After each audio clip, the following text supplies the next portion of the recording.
Well, Brent's going to talk now, and he's actually going to tell us why he's written the book, and also what's the background to actually why the story, not give the story away, of course, but actually why he chose this as the background to his fiction.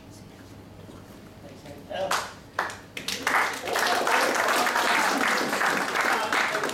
Some of those kind words. Yeah, I can read, I can write. I do appreciate you being here today, mate, because I know you've been so busy. You've had something like 17 functions you've had to be in the last year. So I do appreciate you taking the time to come along.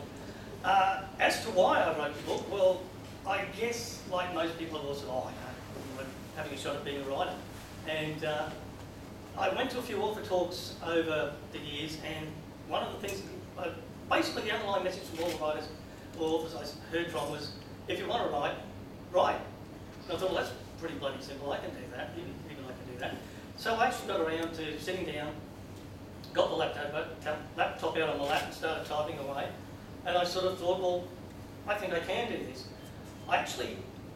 Treason Agent is actually the second manuscript I did. The first one ran to about 165,000 words, and I think as Dan would tell you, no one is going to touch that as a first book because that's just way too big.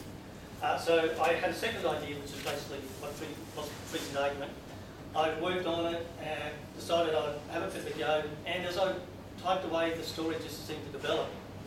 I'm a Brisbane boy, born and bred. I've lived here all my life, and that's one of the reasons that I'm a bit interested in Brisbane history. And growing up in the 60s and 70s, Brisbane seemed to me to be nothing but an international backwater. You know, there was nothing about it that seemed to play on the international stage.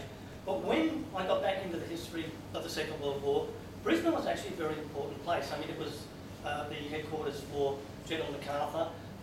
Another very excellent book that Bill produced